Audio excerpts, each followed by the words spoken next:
Derrière les lignes de front, le régime d'Hitler développait discrètement des armes qui auraient sans pu changer l'histoire. Du Mi-26-2 à propulsion à réaction qui surclassait les chasseurs alliés aux mines magnétiques qui explosaient sans avertissement, ces technologies, le nazi, étaient un droit et dangereusement avancées. Aujourd'hui, nous dévoilons les 15 technologies nazies si avancées qu'elles ont été interdites. Numéro 15. Prototype de bombardier furtif. Un avion construit dans l'Allemagne nazie peut-il vraiment être le parrain des bombardiers furtifs modernes? Le Hortenho 229 n'était pas un simple avion de guerre. Il était des décennies en avance sur son temps.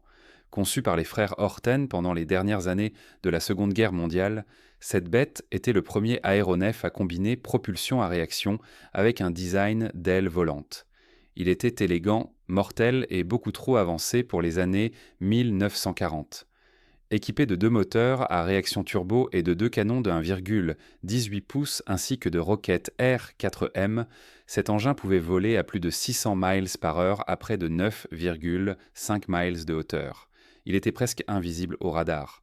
C'est vrai à une époque où la plupart des avions étaient encore fabriqués avec des cadres en métal et de la toile, le O-229 utilisait du bois et de la colle à base de carbone pour réduire sa signature radar. Ça ressemble à quelque chose du futur, mais c'était la technologie nazie en 1944. Les Alliés étaient choqués. Lorsque les troupes américaines capturèrent un prototype, elles savaient qu'elles ne regardaient pas juste un autre jet nazi. Elles contemplaient un plan pour quelque chose de plus grand. Avance rapide jusqu'à aujourd'hui. Et vous pouvez voir les empreintes des Horten sur le bombardier B de Spirit de l'US Air Force. Northrop Grumman a même construit une réplique juste pour l'étudier. Alors pourquoi a-t-il été interdit? Parce qu'il était trop dangereux. Si les nazis l'avaient craint de déployer à temps, la guerre aérienne aurait pu prendre une tournure totalement différente. Ce n'est pas juste effrayant, c'est glaçant. Numéro 14. Le Fritz X. Lorsque la Seconde Guerre mondiale a pris son envol, les cieux n'étaient pas seulement remplis d'avions, ils étaient chargés de secrets mortels. L'un des plus époustouflants? Le Fritz X. Ce n'était pas une bombe ordinaire. Pesant 3450 livres, le Fritz X était une bombe planante guidée par radio. En gros, une version précoce d'une bombe intelligente bien avant que la technologie intelligente ne soit même une chose. Les ingénieurs nazis l'ont conçue avec des ailes et un contrôle radio, de sorte qu'elle pouvait être dirigée en plein vol. Oui, ils pilotaient en temps littéralement une bombe depuis le ciel. C'est du lourd. Elle était larguée de plus de 20 000 pieds et avait un pouvoir de pénétration incroyable. Elle pouvait percer 28 pouces d'acier. C'est comme ouvrir un cuirassé comme une boîte de thon. Et en 1943, c'est exactement ce qui s'est passé. Les forces alliées n'avaient aucune idée de comment l'arrêter. Elle se déplaçait rapidement, frappait fort et arrivait de nulle part. Il n'y avait aucune défense contre quelque chose d'aussi précis. Et le pire, l'ennemi n'avait même pas besoin de voir la cible une fois qu'elle était libérée. Les historiens l'appellent maintenant la première véritable bombe guidée. Elle a jeté les bases de tout, des missiles guidés par laser, aux armes de frappe GPS d'aujourd'hui, une technologie changeante de guerre. Le Fritz X n'était pas seulement avancé, il était suffisamment dangereux pour changer les règles de la guerre, et il a failli le faire. Numéro 13. Bombe tank télécommandée. Ce n'était pas un robot ou un jouet vidéo, c'était de la destruction réelle sur des chenilles. La mine Goliath ressemblait à un petit tank, mais elle avait un coût dévastateur. Elle était conçue pour transporter de 133 à 220 livres d'explosifs purs et pouvait être contrôlée à distance à l'aide d'un joystick et d'un câble. Oui, dans les années 1940, les nazis avaient une putain de bombe télécommandée sur roue, destinée à dégager des mines, à des missions de démolition et à détruire des tanks ou des bunkers ennemis. Le Goliath s'engouffrait directement dans le chaos sans risquer un seul soldat. Il était bas au sol, super silencieux et suffisamment petit pour se faufiler à travers des tranchées ou des décombres. Une fois suffisamment proche, il se déclenchait et détruisait tout ce qui se trouvait sur son chemin. Plus de 7000 de ces engins ont été construits. Ce n'est pas une blague. C'était comme le grand-père des ROV modernes et des drones militaires. Les ingénieurs d'aujourd'hui étudient encore son design en traçant les racines de la guerre robotique. Ce n'était pas parfait.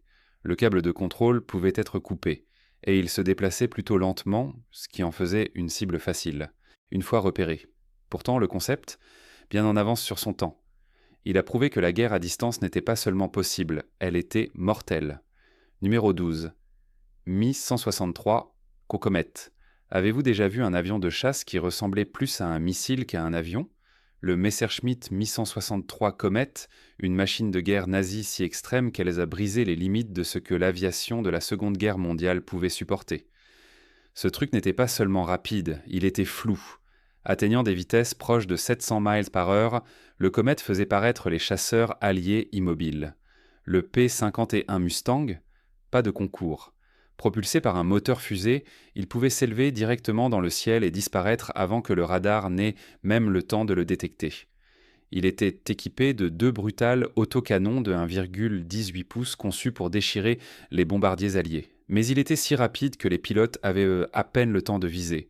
La plupart des attaques étaient le dépasse-porx à grande vitesse. Clignez des yeux et vous l'avez manqué. Cette vitesse fulgurante était à la fois son atout et sa chute. Et puis, il y avait le carburant, volatile, instable et mortel. Rien que le ravitaillement pouvait tuer les équipes au sol. Certains pilotes sont morts avant même de décoller. Et une fois sa courte combustion de fusée terminée, il se transformait en planeur, vulnérable et exposé lors de la descente. Pourtant, plus de 300 comètes ont été construites. Pourquoi? Parce que les nazis croyaient que s'ils pouvaient le dompter, cela pourrait réécrire les règles du combat aérien. Le Mi-163 ne se contentait pas de battre des records, il terrifiait quiconque le voyait en action. Numéro 11, batterie de Loung-sur-Mer. Certaines défenses nazies étaient construites pour durer, mais la batterie de Loung-sur-Mer, celle-là était faite pour dominer. Perchée haut sur les falaises de Normandie, cette massive batterie d'artillerie côtière était l'un des bastions clés d'Hitler, le long du mur de l'Atlantique. Armée de 4 canons navals de 6 pouces dissimulés dans des bunkers en béton renforcé, la batterie avait un seul objectif, tenir les Alliés à l'écart, quoi qu'il arrive. Et pendant un certain temps, il semblait qu'elle pouvait le faire. Chaque canon avait une portée de près de 12 miles, capable de frapper les navires alliés avant même qu'ils ne s'approchent de la plage. Connecté à un bunker de contrôle de tir sophistiqué avec des télémètres et des lignes directes vers des postes d'observation, Loung-sur-Marne n'était pas seulement de la force, c'était aussi de l'intelligence. Lorsque le jour J a eu lieu le 6 juin 1944, cette forteresse a ouvert le feu sur les cuirassés alliés avec une chaleur sérieuse. La réponse? Un barrage absolu de croiseurs et de cuirassés britanniques qui ont transformé les falaises en zone de guerre. Mais même sous ce feu, certaines parties de la batterie continuaient à tirer. C'est dire à quel point cette chose était robuste. Finalement, elle a été submergée par les troupes britanniques de Gold Beach. Mais le fait qu'elle ait tenu aussi longtemps, cela en dit long sur l'échelle et la force de l'ingénierie nazie.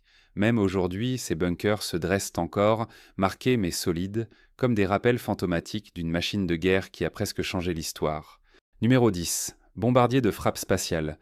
Savez-vous que les nazis ont un jour conçu un avion de guerre capable de bombarder les États-Unis en sautant dans l'espace? Le Silbervogel ou Silverbird, un concept fou des nazis qui n'était pas seulement futuriste mais carrément terrifiant. Ce n'était pas un bombardier ordinaire. C'était un avion spatial suborbital destiné à décoller d'Europe, à frôler l'atmosphère terrestre comme un caillou qui rebondit sur l'eau et à larguer une bombe sur New York. Oui, il planifiait une attaque surprise propulsée par l'espace contre les États-Unis. Le design prévoyait un traîneau propulsé par fusée pour propulser le Silbervogel dans l'espace proche. De là, il atteindrait des vitesses hypersoniques et glisserait le long de l'atmosphère en énormes rebonds, rendant presque impossible son suivi ou son interception. Son dernier mouvement, larguer une ogive sur Manhattan puis glisser en toute sécurité dans un territoire contrôlé par les Japonais. La partie folle, la physique fonctionnait réellement. C'était des décennies en avance sur son temps. Les scientifiques en coulisses expérimentaient déjà les mêmes principes que la NASA utiliserait plus tard pour la navette spatiale. Mais comme beaucoup de super-armes nazies, le Silbervogel n'est jamais allé au-delà de la phase de conception. Les conditions de guerre, les ressources limitées et le chaos pur dans le Troisième Reich l'ont stoppé avant qu'il puisse jamais décoller. Pourtant, le fait que ce type de technologie ait même été envisagé, c'est d'un autre niveau de folie. Numéro 9. La fusée V2. Jamais dans l'histoire humaine une arme n'a évolué avec une telle vitesse sans précédent, ni descendu de telle hauteur. La fusée V2 n'était pas simplement une invention nazie. Elle a marqué un changement sismique dans l'évolution de la guerre et a ouvert la voie à l'exploration de l'espace. Développée sous un voile de secret strict et lancée par le régime d'Hitler pendant la Seconde Guerre mondiale, la V2 était le premier missile balistique à longue portée, devenant le premier objet fabriqué par l'homme à franchir la frontière de l'espace. Avec une vitesse étonnante de plus de 3500 miles par heure, elle descendait avec une puissance dévastatrice, délivrant sa charge utile sans aucun avertissement ni possibilité de défense. Au moment où son rugissement étrange et tonitruant atteignait de vos oreilles, il était déjà trop tard. Le silence de son approche était glaçant, semblable à un fantôme de destruction. La prouesse technologique incarnée dans le design de la V2 était des décennies en avance sur tout ce qui se trouvait dans l'arsenal des Alliés. Elle utilisait une propulsion à carburant liquide de pointe, employait des techniques de lancement vertical et atteignait un vol suborbital. Des détails qui la positionnaient en fait bien au-delà d'un simple statut expérimental. C'était une arme de guerre pleinement opérationnelle, existant non seulement en concept, mais déversant activement la dévastation sur des villes comme Londres, où elle frappait avec une précision implacable qui laissait des ravages dans son sillage. À la tête de ce projet révolutionnaire se trouvait Werner von Braun, une figure brillante mais controversée dont le parcours ne s'est pas arrêté avec la chute de l'Allemagne nazie. Après la guerre, il a été capturé par les États-Unis dans le cadre de l'opération Paperclip, un programme secret visant à exploiter l'expertise scientifique allemande pour les ambitions militaires et spatiales américaines. Von Braun a soigneusement effacé ses affiliations nazies de la vue du public et a joué un rôle instrumental dans le programme Apollo de la NASA, où il a été crucial dans l'ingénierie de la fusée Saturn V qui a finalement facilité l'atterrissage de l'humanité sur la Lune. L'homme qui a conçu l'arme de terreur d'Hitler s'est transformé en architecte clé de l'un des accomplissements les plus monumentaux de l'histoire humaine, l'exploration de l'espace. Préparez-vous pour le sujet mystique d'aujourd'hui. Regardez cette chose, à moitié robot, à moitié carburant de cauchemar. La rumeur dit que les nazis ont développé une technologie si avancée que les Alliés ne l'ont pas seulement arrêtée, ils l'ont enterrée. Une machine de guerre arachnéenne chargée d'une IA expérimentale des décennies en avance sur son temps. Pourquoi les puissances mondiales accepteraient-elles de la garder cachée ? Partagez vos pensées ci-dessous et n'oubliez pas de mentionner le hashtag sujet mystique. Numéro 8. Projet America Bomber. Pensez-vous que les nazis étaient uniquement concentrés sur l'Europe ? Détrompez-vous. Hitler avait un plan pour bombarder New York depuis l'autre côté de l'Atlantique. Cela s'appelait America Bomber. En avez-vous déjà entendu parler ? Alors, quel était le plan ? Au début des années 1940, le régime nazi a donné son feu vert à une initiative audacieuse, construire un bombardier stratégique à longue portée capable de voler plus de 3600 miles sans escale d'Europe à la côte est des États-Unis, de larguer sa charge utile et de rentrer chez lui.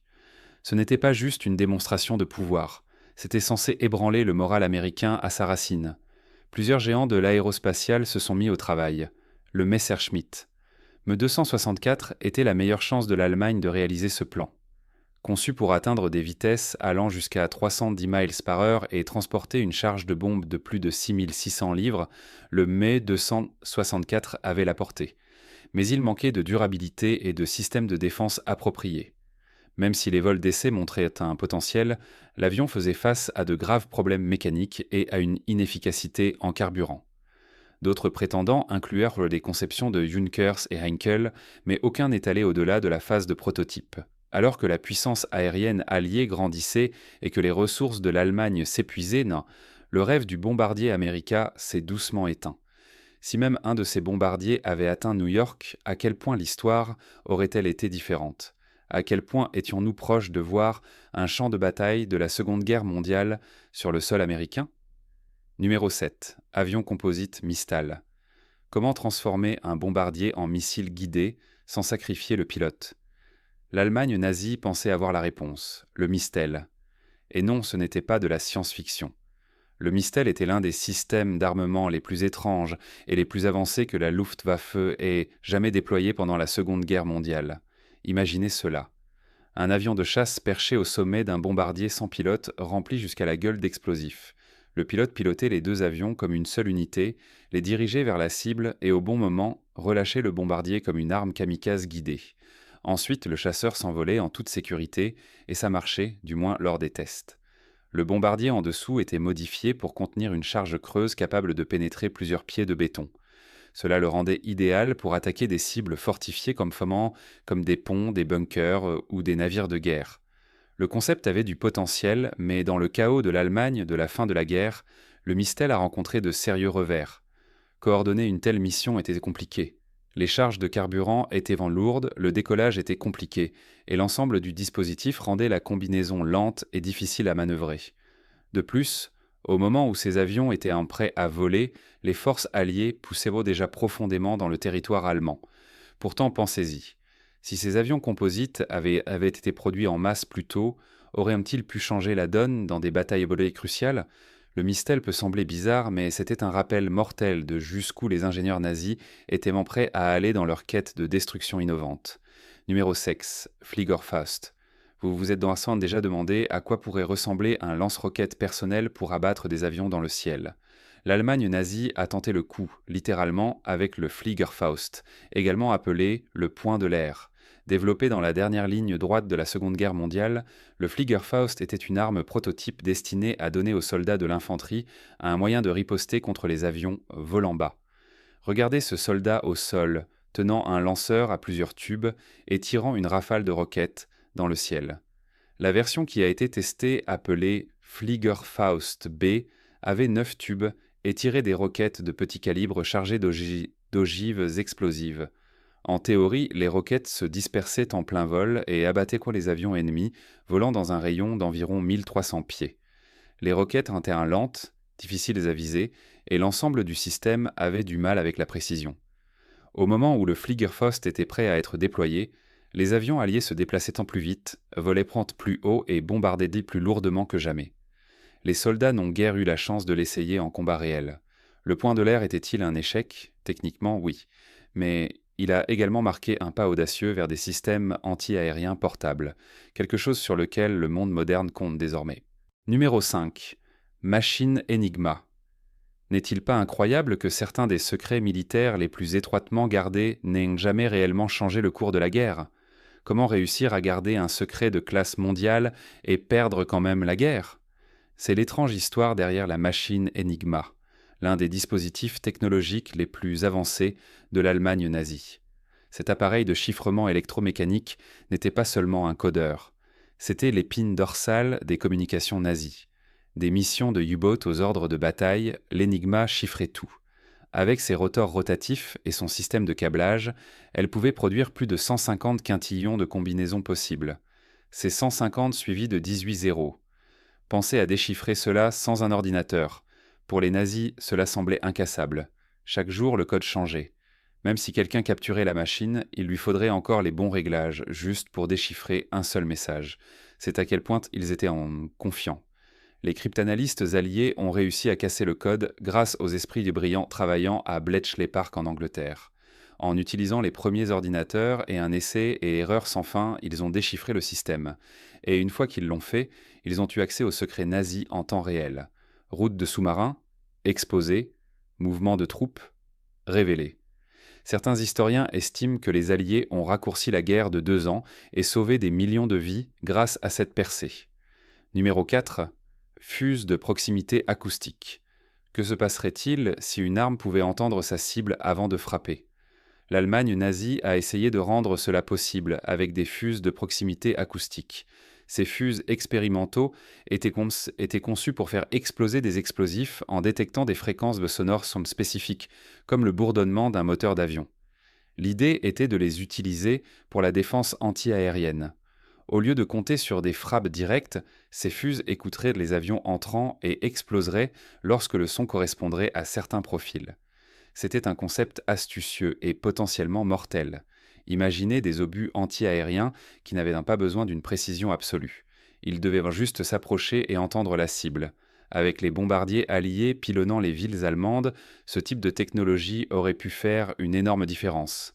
Mais aussi brillant que l'idée fut, elle n'a jamais atteint le champ de bataille. Les nazis n'ont pas pu affiner suffisamment la sensibilité. Trop de déclenchements accidentels, ou pire, aucune détonation du tout. Combinez cela avec les ressources en diminution de l'Allemagne et le développement précipité dans les dernières étapes de la guerre, et le fuseau de proximité acoustique est resté bloqué dans le laboratoire. Pourtant, il faut se demander Que se serait-il passé si cette technologie avait fonctionné?